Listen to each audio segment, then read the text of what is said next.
ಎಲ್ಲಿ ಮತ್ತೊಮ್ಮೆ ತೋರ್ಸು ಅಂತ ತಲೆ ಕೆರೆತಾ ಕೇಳಿದ್ಲು. ಯು ಸ್ಟುಪಿಡ್ ಗರ್ಲ್, ಇಷ್ಟು ಗೊತ್ತಾಗಲ್ವಾ ಅಂತ ಹೇಳಿ ಆದ್ಯ ಮತ್ತೆ ಬೌ ಬೌ ಅಂತ ನಾಯಿ ಹಾಗೆ ಇಮಿಟೇಟ್ ಮಾಡಿದ್ಲು. ಅವಳನ್ನ ನೋಡಿ ಸಿಹಿ ಜೋರಾಗಿ ನಕ್ಕು, ಹೇ ನೀಲ್, ಇಲ್ ನೋಡು ನಾಯಿ ಬಂದಿದೆ, ಆದ್ಯ ನಾಯಿ ಮರಿ ಅಂತ ಹೇಳಿ ಅವಳನ್ನ ಅಣಗ್ಸಿದ್ಲು. ಅವತ್ತಿನ ದಿನ ಹೇಗ್ ಕಳೀತು ಅಂತಾನೆ ಸಿಹಿಗ್ ತಿಳಿಲಿಲ್ಲ. ಮಾರ್ನಿಂಗ್ ಅವಳು ಸ್ಕೂಲಿಗೆ ಬರುವಾಗ ಅನುರಾಧನೆ ಡ್ರಾಪ್ ಮಾಡಿದ್ಲು. ಈಗ್ಲೂ ಅವಳೇ ಪಿಕಪ್ ಮಾಡ್ತಾಳೆ ಅಂತ ಸಿಹಿಗ್ ಗೊತ್ತಿತ್ತು. ಯಾಕಂದ್ರೆ ಆಯ್ರಾಗೆ ಅನುರಾಧ ಬಂದಿದ್ದು ರೆಸ್ಟ್ ಫೀಲ್ ಮಾಡಿಸ್ತಿತ್ತು. ಅನುರಾಧ ಆಂಟಿ ಇದ್ದಿದ್ರಿಂದ ಮಮ್ಮಿ ಇನ್ನೊಂದಾರ್ ಜಾಸ್ತಿ ನಿದ್ದೆ ಮಾಡಬಹುದು ಅಂತ ಸಿಹಿ ಗೆಸ್ ಮಾಡಿದ್ಲು. ಅವಳು ಅಂದ್ಕೊಂಡಂಗೆ ಸ್ಕೂಲಿಂದ ಆಚೆ ಬರ್ತಿದ್ದ ಹಾಗೆ ಅನುರಾಧ ಅವಳಿಗೋಸ್ಕರ ಕಾಯ್ತಿದ್ಲು. ಸಿಹಿ ಖುಷಿಯಿಂದ ಅವಳನ್ನ ಹಗ್ ಮಾಡ್ಕೊಂಡ್ಲು. ಅನುರಾಧ ಸಿಹಿನ ಎತ್ಕೊಂಡು ಕಾರ್ ಒಳಗಡೆ ಕೂರ್ಸಿದ್ಲು. ನಂತರ ಅವರಿಬ್ರು ಐಸ್ ಕ್ರೀಮ್ ತಿನ್ಕೊಂಡು ಖುಷಿಯಾಗಿ ಬಂಗ್ಲೆ ಕಡೆ ಕಾರು ಓಡಿಸಿದ್ರು. ರಾತ್ರಿ ಮಲ್ಹೋತ್ರಾ ಬಂಗ್ಲೆಯಲ್ಲಿ ರೋಹನ್ಗೆ ತುಂಬಾ ದಿನಗಳ ಮೇಲೆ ವಿಡಿಯೋ ಕಾಲ್ ಮಾಡಿದ ಸಿಹಿ ಎಕ್ಸೈಟ್ ಆಗಿದ್ಲು. ಅವನ್ ಫೋನ್ ರಿಸೀವ್ ಮಾಡಿದ ತಕ್ಷಣ ಸ್ಮೈಲ್ ಮಾಡ್ತಾ, Rohan bro, I miss you a lot ಅಂತ ಅಂದ್ಲು. ರೋಹನ್ ಇನ್ನೂ ಸ್ಟಡಿ ಮಾಡ್ತಾನೆ ಇದ್ದ. ಅವನು ತುಂಬಾ ಸೀರಿಯಸ್ ಆಗಿ ಕೂತಿದ್ದ. ಪಕ್ಕದಲ್ಲೇ ಇದ್ದ ಹೆಡ್ಫೋನ್ ಹಾಕೊಂಡು I miss you and mummy too ಅಂತ ಹೇಳ್ದ. ಓ, ನೀನು ಮಮ್ಮಿನ ತುಂಬಾ ಮಿಸ್ ಮಾಡ್ಕೋತಿದ್ಯಾ? ನಾನು ಡ್ಯಾಡಿನ ಮಿಸ್ ಮಾಡ್ಕೋತಿದ್ದೀನಿ. ನಾವ್ ಯಾಕೆ ಒಂದ್ಸರಿ ಎಕ್ಸ್ಚೇಂಜ್ ಆಗ್ಬಾರ್ದು ಅಂತ ಸಿಹಿ ಕೇಳಿದ್ಲು. ರೋಹನ್ ಗಾಬರಿಯಾಗಿ, ಆದ್ರೆ ನೀನು ಸ್ಕೂಲಿಗೆ ಹೋಗ್ತಿದೀಯಲ್ಲ, ಮತ್ತೆ ನಿಮ್ ಸ್ಕೂಲ್ ಯೂನಿಫಾರ್ಮ್ ಸ್ಕರ್ಟ್ ಅಲ್ವಾ? ನಾನು ಹುಡ್ಕಿರ್ ಬಟ್ಟೆ ಹಾಕೊಳ್ಳೋಕೆ ಇಷ್ಟ ಪಡಲ್ಲ ಅಂತ ಗೊತ್ತಿಲ್ವಾ ನಿನ್ಗೆ ಸಿಹಿ ಅಂತ ಅವನ್ ಕೇಳ್ದ. ಆದ್ರೆ ಬ್ರೋ ಅಂತ ಹೇಳಿ ಪುಟ್ಟ ಸಿಹಿ ತನ್ ಗಲ್ಲದ ಮೇಲೆ ಕೈ ಇಟ್ಕೊಂಡು ಥಿಂಕ್ ಮಾಡೋಕ್ ಶುರು ಮಾಡಿದ್ಲು. ಬ್ರೋ, ಸ್ಕೂಲಲ್ಲಿ ನನ್ಗೊಬ್ಬ ಬೆದರ್ಸ್ತಾನೆ. ಅವನು ನನ್ ಸೈಡ್ ಕಿಕ್ ಆಗೋ ಅಂತ ರೋಫ್ ಆಗ್ತಾನೆ. ನೀನ್ ನನ್ನ ಬ್ರೋ ಆಗಿ ಏನು ಹೆಲ್ಪ್ ಮಾಡೋಕಾಗಲ್ವಾ ಅಂತ ತುಂಬಾ ಡಲ್ ವಾಯ್ಸ್ ಅಲ್ಲಿ ಕೇಳಿದ್ಲು. ಸಿಹಿ, ನೀನೇನು ವರಿ ಮಾಡ್ಬೇಡ, ನಾವಿಬ್ರು ಎಕ್ಸ್ಚೇಂಜ್ ಆಗೋಣ. ಅದ್ಯಾರ್ ನಿಂಗ್ ತೊಂದ್ರೆ ಕೊಡ್ತಾರೋ ನಾನು ನೋಡ್ತೀನಿ ಅಂತ ರೋಹನ್ ಅಂದ. ರೋಹನ್ ಹೇಳಿದ್ ಕೇಳಿ ಸಿಹಿ ಎಕ್ಸೈಟ್ ಆದ್ಲು. Wow bro, thank you. ಆದ್ರೆ ನಿನಗೊಂದ್ ಪ್ರಾಬ್ಲಮ್ ಆಗಬಹುದು. ನಮ್ ಸ್ಕೂಲ್ ಆನಿವರ್ಸರಿ ಫಂಕ್ಷನ್ಗೋಸ್ಕರ ಡಾನ್ಸ್ ಪ್ರಾಕ್ಟೀಸ್ ಮಾಡ್ತಿದ್ದಾರೆ. ಸೊ ನೀನು ಡಾನ್ಸ್ ಪರ್ಫಾರ್ಮ್ ಮಾಡ್ಬೇಕು. ಅದಕ್ಕೆ ನನ್ಗೆ ವಿಡಿಯೋ ಕಾಲ್ ಮಾಡಿದ್ದು. ನಾನ್ ನಿಂಗೆ ಹೇಳ್ಕೊಡ್ತೀನಿ. ನೀನ್ ಪ್ರಾಕ್ಟೀಸ್ ಸ್ಟಾರ್ಟ್ ಮಾಡ್ತೀಯಾ ಅಂತ ಸಿಹಿ ಕೇಳಿದ್ಲು. ಬ್ರೋ, ಗೆಟ್ ಇನ್ ಪೊಸಿಷನ್ ಅಂತ ಸಿಹಿ ಆರ್ಡರ್ ಮಾಡಿದ್ಲು. ಸರಿ ಅಂತ ತಲೆ ಆಡ್ಸಿ ರೋಹನ್ ಎದ್ ನಿಂತ. ಈ ಕಡೆ ಭರದ್ವಾಜ್ ಫ್ಯಾಮಿಲಿ ಬಂಗ್ಲೆ. ಸಿದ್ಧಾರ್ಥ್ ನಿಧಾನಕ್ಕೆ ಊಟ ಮಾಡ್ಕೊಂಡು ಮೇಲಕ್ಕೆದ್ದ. ಅಷ್ಟ್ರಲ್ಲಿ ರೋಹನ್ ಸೈಕಾಲಜಿಸ್ಟ್ ಕಾಲ್ ಮಾಡಿದ್ರು. ಹಲೋ ಡಾಕ್ಟರ್, ನಾನೇ ನಿಮ್ಗೆ ಕಾಲ್ ಮಾಡ್ಬೇಕು ಅಂದ್ಕೊಂಡಿದ್ದೆ. ನೀವೇ ಮಾಡಿದ್ದು ಒಳ್ಳೇದಾಯ್ತು. ಈಗ ರೋಹನ್ ಮೊದ್ಲಿನ ಹಾಗೆ ಬಿಹೇವ್ ಮಾಡ್ತಿದ್ದಾನೆ.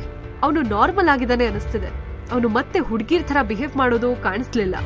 ಮಂಗಳೂರಿಗೆ ಬಂದ್ಮೇಲೆ ಒಂದೇ ಬಾರಿ ಅವನ್ ಹಾಗೆ ನಡ್ಕೊಂಡಿದ್ದು ಅಂತ ಸಿದ್ಧಾರ್ಥ್ ಅಂದ. ಸೈಕಾಲಜಿಸ್ಟ್ ರಿಪ್ಲೈ ಮಾಡಿದ್ರು, ಓ, ಹಾಗಿದ್ರೆ ರೋಹನ್ ಮನಸ್ಥಿತಿ ಸ್ಟೇಬಲ್ ಆಗಿದೆ.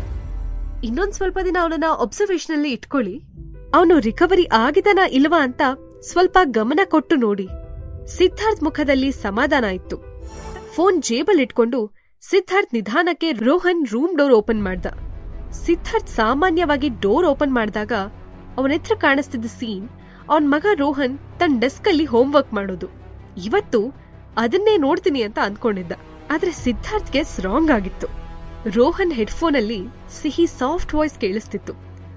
ಬ್ರೋ, ನಿನ್ ಸೊಂಟನ ಇನ್ನೊಂದ್ ಸ್ವಲ್ಪ ಜಾಸ್ತಿ ಮೂವ್ ಮಾಡು. ಹೀಗ್ ತಿರುಗಿಸ್ಬೇಕು.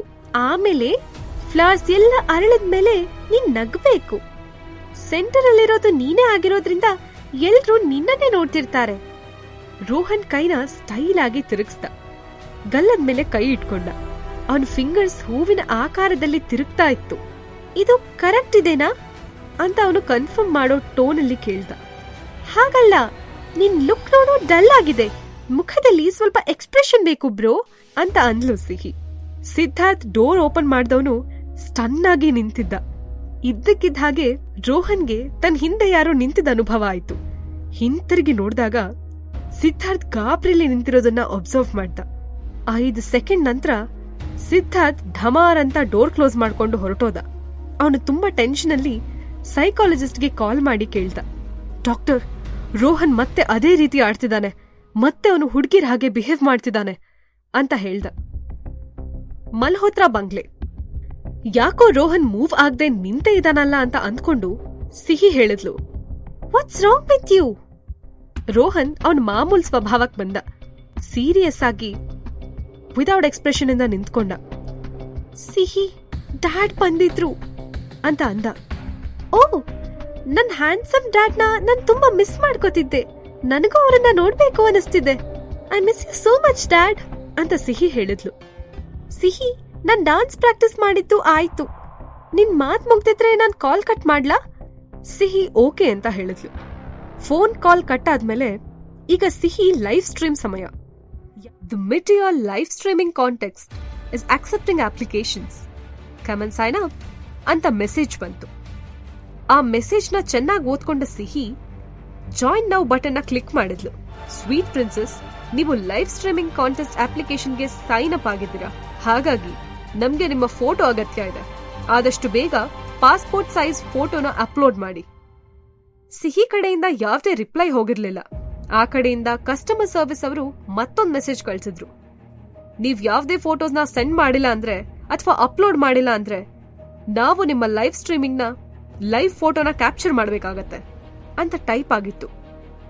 ಸಿಹಿಯಿಂದ ಯಾವ್ದೇ ರಿಪ್ಲೈ ಇಲ್ದಿದ್ ನೋಡಿ ಕಸ್ಟಮರ್ ಸರ್ವಿಸ್ ಅವರು ಅವಳ ಲೈವ್ ಬಂದಿರೋ ಓಲ್ಡ್ ವಿಡಿಯೋನ ಸರ್ಚ್ ಮಾಡಿ ಸಿಹಿಯ ಒಂದು ಫೋಟೋನ ಅವರೇ ಅಪ್ಲೋಡ್ ಮಾಡಿದ್ರು. ಬಟ್ ಇದ್ಯಾವ್ದು ಸಿಹಿಗೆ ತಿಳಿದೇ ಇರ್ಲಿಲ್ಲ. ಅವಳು ತನ್ನ ಪಾಡಿಗೆ ತಾನು ಗೇಮ್ಸ್ ಆಡ್ಕೊಂಡು ಕೂತಿದ್ಲು ಅಷ್ಟೆ. ನಿಮ್ಗೆ ಗೇಮ್ ಆಡೋಕ್ ಬರಲ್ವಾ? ನಿಮ್ ಹತ್ರ ಕಂಪ್ಯೂಟರ್ ಇಲ್ಲ ಅನ್ಸುತ್ತೆ. ಆಂಡ್ರಾಯ್ಡ್ ಫೋನಲ್ಲಿ 4 ಬಟನ್ ನೆಟ್ಗೆ ಯೂಸ್ ಮಾಡೋಕ್ ಬರಲ್ಲ. ನಮ್ಮನೆ ನಾಯಿಗೂ ಬೆಕ್ಕಿಗೂ ಫೋನ್ ಕೊಟ್ರೆ ಇನ್ನೂ ಚೆನ್ನಾಗಿ ಗೇಮ್ ಆಡ್ತಿತ್ತು. ಸ್ಟುಪಿಡ್ ಫೆಲೋ ಅಂತ ಜೋರಾಗಿ ಗದರ್ತಿದ್ಲು ಸಿಹಿ. ಅದೇ ಟೈಮ್ಗೆ ಆಯ್ರಾ ಊಟ ಮುಗಿಸಿ ತನ್ನ ರೂಮಿಗೆ ಬಂದ್ಲು. ಸಿಹಿ ಯಾರೋ ಚೆನ್ನಾಗಿ ತರಾಟೆಗೆ ತಗೊಂಡಿರೋ ನೋಡಿ ಮಗಳನ್ನ ಗುರಾಯಿಸಿದ್ಲು. ಟೇಬಲ್ ಮೇಲಿದ್ದ ಫುಲ್ ಗ್ಲಾಸ್ ನೀರ್ ಕುಡ್ದು ಆಯ್ರಾ ಸಿಹಿನ ಕಾರ್ನರ್ ಐಯಲ್ಲಿ ನೋಡಿ ತನ್ನ ಲ್ಯಾಪ್ಟಾಪ್ ಕಡೆ ನೋಡಿದ್ಲು. ಅವಳು ಸೋಫಾ ಮೇಲೆ ಆರಾಮಾಗಿ ಕೂತು ಲ್ಯಾಪ್ಟಾಪ್ ಆನ್ ಮಾಡಿದ್ಲು. ಆಯ್ರಾ ತನ್ನ ಉದ್ದ ಬೆರಳಿನ ಸ್ಪೀಡ್ ಆಗಿ ಕೀಬೋರ್ಡ್ ಮೇಲೆ ಆಡ್ಸಿದ್ಲು. ಅವಳು ಯಾವ್ದೋ ಬ್ಲಾಕ್ ಕಲರ್ ವೆಬ್ ಪೇಜ್ ನ ಓಪನ್ ಮಾಡಿದ್ಲು. ಅಲ್ಲಿ ಒಂದಷ್ಟು ಲೆಟರ್ಸ್ ಟೈಪ್ ಮಾಡಿದ್ಮೇಲೆ ಮತ್ತೊಂದು ಬ್ಲಾಕ್ ಪೇಜ್ ಓಪನ್ ಆಯ್ತು. ಫೈನಲಿ ಅವಳು ತನಗೆ ಬೇಕಾಗಿದ್ದ ವೆಬ್ಸೈಟ್ ಪೇಜ್ ಅಲ್ಲಿ ಇದ್ಲು. ಇಂಪೀರಿಯರ್ ಲೀಗ್ ಅನ್ನೋದು ದೊಡ್ಡ ಸಂಸ್ಥೆ. ಆ ಸಂಸ್ಥೆ ನೇಮ್, ಸ್ಟೇಟಸ್ ದೊಡ್ಡದಾಗಿದ್ರು ಅದ್ರಲ್ಲಿದ್ದ ಮೆಂಬರ್ ಸಂಖ್ಯೆ ಎಷ್ಟು ಅಂತ ಯಾರಿಗೂ ತಿಳಿದಿರ್ಲಿಲ್ಲ. ಸದ್ಯಕ್ಕೆ ಇಂಪೀರಿಯಲ್ ಲೀಗ್ ಅನ್ನೋದು ಅಮೆರಿಕಾದಲ್ಲಿದ್ದ ಹಿಡನ್ ಸಂಸ್ಥೆ ಆಗಿತ್ತು. ಚಾಟ್ ಮಾಡ್ತಿರೋ ವ್ಯಕ್ತಿಗಳ ರಿಯಲ್ ನೇಮ್ ಅಲ್ಲಿ ತೋರಿಸ್ತಿರ್ಲಿಲ್ಲ. ಅವ್ರಿಗೆ ಇಷ್ಟವಾದ ಆನಿಮಲ್ಸ್ ನೇಮ್, ಇಲ್ಲ ಫ್ಲವರ್ಸ್ ನೇಮ್, ಇಲ್ಲ ಮೂವಿ ನೇಮ್ಗಳಿಂದ ಅವರನ್ನ ಕರ್ಕೊಳ್ತಿದ್ರು. ಫೈನಲಿ ಒಬ್ಬ ಹೇಳ್ದ, ಹಾಗಾದ್ರೆ ರಿಯಲ್ ಎಸ್ಟೇಟ್ ಬಿಸ್ನೆಸ್ ನ ಹೇಗ್ ಪ್ರಮೋಟ್ ಮಾಡ್ತೀರಾ ಅಂತ ಕೇಳ್ದ. ಆಗ ಆಯ್ರಾ ತನ್ ಟೈಮ್ ಬಂತು ಅಂತ ಸ್ಮೈಲ್ ಮಾಡ್ತಾ ಕೈ ಬೆರಳನ್ನ ಓಡಿಸಿದ್ಲು. ಜೀವನದ ನಿಗೂಢವಾದ ಕಥೆಯನ್ನ ತಿಳ್ಕೋಬೇಕಂದ್ರೆ ಈಗಲೇ ಡೌನ್ಲೋಡ್ ಮಾಡಿ ಪಾಕೆಟ್ FM ಮತ್ತು ಕೇಳಿ ಐರಾ. ಲಿಂಕ್ ಡಿಸ್ಕ್ರಿಪ್ಷನ್ ನಲ್ಲಿ ಇದೆ.